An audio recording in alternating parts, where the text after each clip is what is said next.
कहा जाता है कलयुग में अंधेरा सिर्फ रात में नहीं, मनुष्यों के भीतर भी उतर चुका है। ये वही युग है जहां गांव तो जागते हैं लेकिन आत्माएं नहीं सोती। इस गांव में रहती थी अन्वी, एक साधारण लड़की जिसे अभी अपने डर का नाम नहीं पता था। लेकिन उस रात किसी ने उसे नाम लेकर पुकारा। अन्वी। आवाज बाहर से नहीं थी, ये आवाज दिल के बहुत पास से आ रही थी। अन्वी को नहीं पता था कि उसके पीछे कलयुग की एक परछाई खड़ी थी।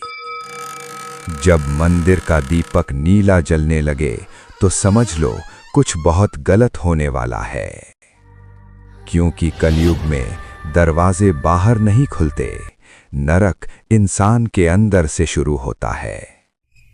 दिन में ये गांव बिल्कुल सामान्य लगता था, लेकिन रात होते ही यहाँ की हवा बदल जाती थी। अन्वी को पहली बार तब अजीब सा एहसास हुआ, जैसे कोई उसे देख रहा हो। पेड़ों की सरसराहट में डर घुल चुका था। अन्वी। और परछाइयां अब स्थिर नहीं थीं। हर घर में कोई ना कोई डर से कांप रहा था। माँओं को लगने लगा कोई नाम लेकर बुला रहा है, और बच्चे बिना वजह रोने लगे। दीवारों पर अजीब सी आकृतियां बनने लगीं। अन्वी ने बाहर झांक कर देखा। दरवाजे अपने आप खुलने लगे। कुछ लोग खुद से बात करने लगे और कुछ बिना वजह हंसने लगे। अन्वी समझ चुकी थी कुछ बहुत गलत हो रहा है। गांव में कोई और भी था। कुएं का पानी अब पहले जैसा नहीं रहा।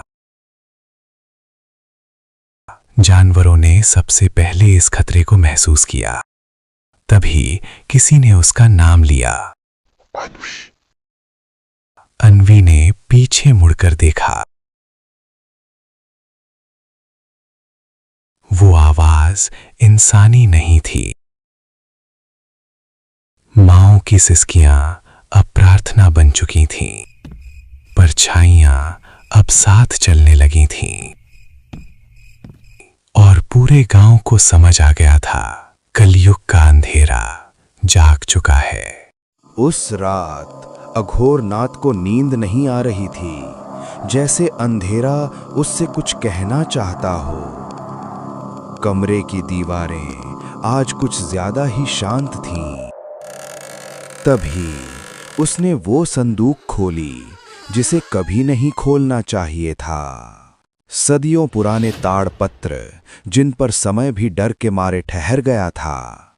जैसे जैसे अघोरनाथ पढ़ता गया, उसकी आंखों में डर नहीं, लालच उभरने लगा। उन अक्षरों में लिखा था एक नाम, नरक द्वार। उसके हाथ कांप रहे थे, लेकिन मन पीछे हटने को तैयार नहीं था। होठों पर मुस्कान थी, जैसे उसने कोई खजाना पा लिया हो।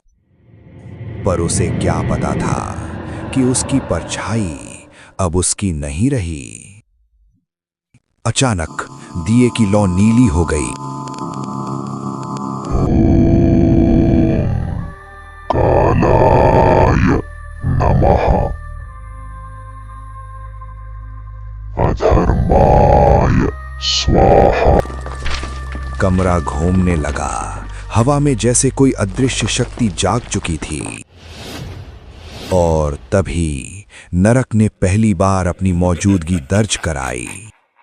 अघोरनाथ ने पीछे मुड़कर देखा, पर वहां कुछ नहीं था, या शायद बहुत कुछ था। पसीना डर का नहीं, उम्मीद का था, क्योंकि कलयुग में डर से ज्यादा ताकतवर होता है लालच। अब मंत्र साफ था। आवाज स्थिर और इरादा अडिग। परछाई बढ़ती गई और इंसान छोटा पड़ता गया। वो जानता था ये रास्ता गलत है, फिर भी यही उसे चाहिए था। नरक की शक्ति पास आ रही थी, धीरे, बहुत धीरे। अघोरनाथ ने सिर झुका दिया। ये डर नहीं था, ये स्वीकृति थी। उस मुस्कान में अब इंसान नहीं बचा था। दिया बुझ गया और अंधेरे ने राज संभाल लिया। उस रात नरक द्वार पूरी तरह नहीं खुला, लेकिन कलयुग ने अपना सेवक पा लिया। अमावस्या की वो रात जब शमशान भी सांस लेना भूल गया था, इसी अंधेरे में वो आदमी आया जिसका डर इंसानों से भी पुराना था। उसका नाम था अघोरनाथ। लालच से भरी आंखें और आत्मा से खाली दिल। शमशान की राख से वो व्रत बना रहा था जिसे देवताओं ने भी त्याग दिया था। ये कोई साधारण मंत्र नहीं थे, ये वो शब्द थे जो सीधे नरक तक जाते हैं। अघोरनाथ की धरती फटी, जैसे उसने खुद को बचाने की कोशिश की हो।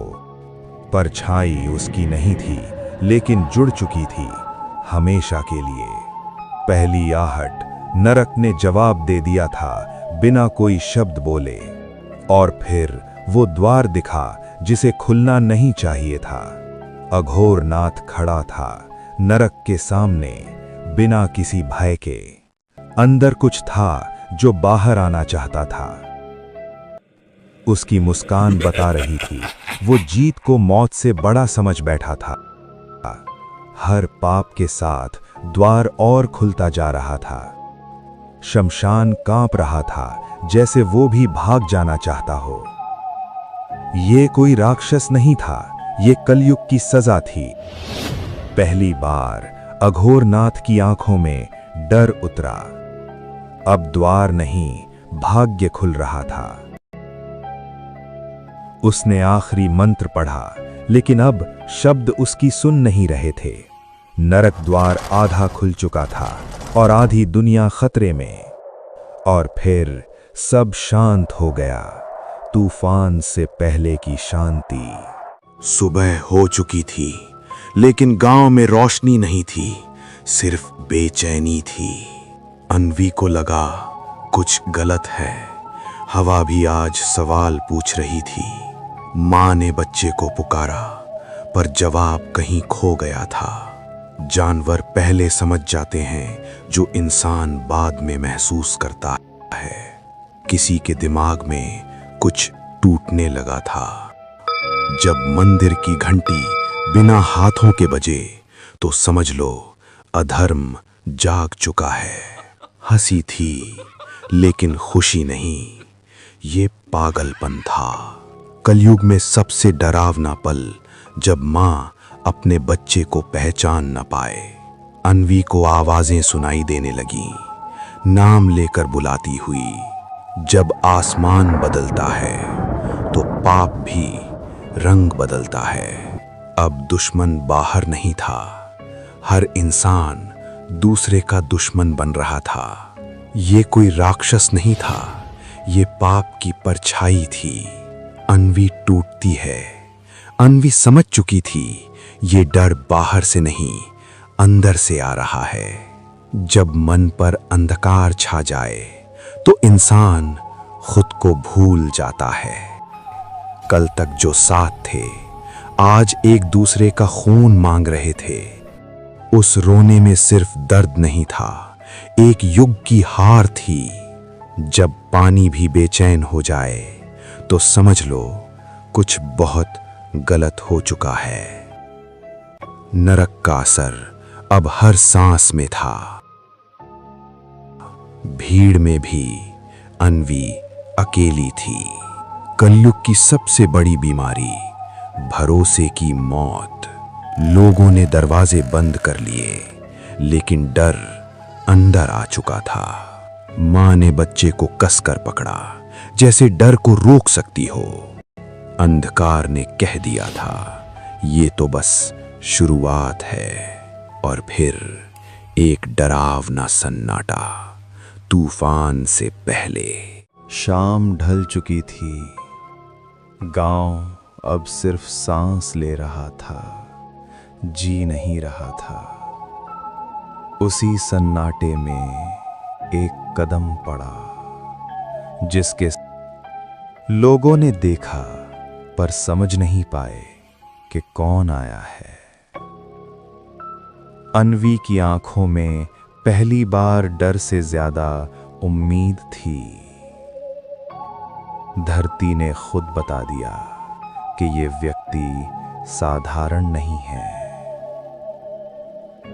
ऋषि ने आंखें बंद कीं और अंधकार बेचैन हो उठा। हवा रुकी, समय थमा और गांव कांप उठा।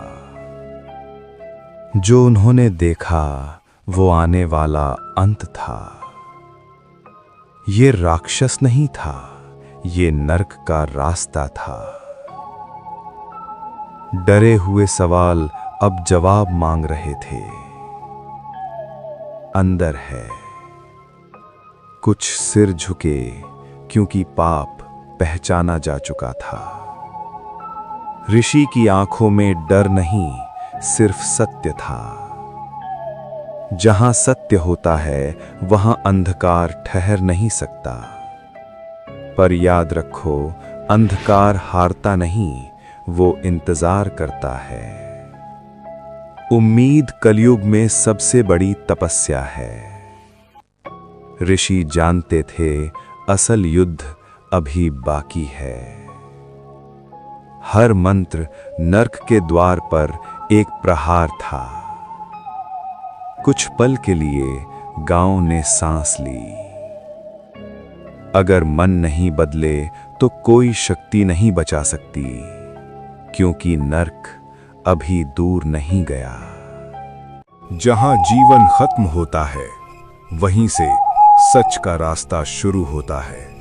अन्वी डर रही थी, पर पीछे हटना अब मना था। ये द्वार सिर्फ शमशान का नहीं, नरक का भी था। ऋषि रुके नहीं, क्योंकि जिसने सत्य देख लिया हो उसे डर छू नहीं सकता। डर के बीच साहस जन्म लेता है। हवा बदल रही थी, क्योंकि कुछ जाग चुका था। ये कोई देह नहीं थी, ये पाप का रूप था। एक ओर तपस्या, दूसरी ओर कलयुग का अंधकार। अन्वी का शरीर कांपा, पर आत्मा डटी रही। शमशान की आग भी इस युद्ध की गवाह थी। इन आंखों में सिर्फ विनाश था। ऋषि जानते थे, अंधकार जितना दिखता है उतना शक्तिशाली नहीं। भूमि पर खिंची रेखा अब सीमा बन चुकी थी। नरक शक्ति चीखी, क्योंकि शोर नहीं करती। अन्वी की आंखों से डर बह गया। शमशान शांत था, जैसे कुछ हुआ ही ना हो। कलयुग में अंधकार बार बार लौटता है जब मन कमजोर पड़ता है, क्योंकि ये अंत नहीं था, ये चेतावनी थी।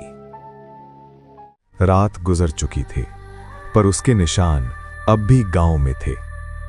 लोग बच तो गए थे, पर कुछ खो भी चुके थे। अन्वी समझ चुकी थी, डर बाहर नहीं, इंसान के अंदर होता है। जहां ज्ञान खड़ा होता है, वहीं अंधकार झुकता है। ऋषि बोले, कलयुग में युद्ध हथियारों से नहीं, विचारों से लड़ा जाता है। जब इंसान इंसान से दूर हो जाए तो नरक पास आ जाता है। कभी कभी चुप बैठना भी सबसे बड़ा प्रश्न होता है। ऋषि की आंखें कह रही थीं, ये शांति स्थायी नहीं है। कुछ नजरें झुकी, क्योंकि सच पहचाना जा चुका था। नरक कभी जाता नहीं, वो इंतजार करता है।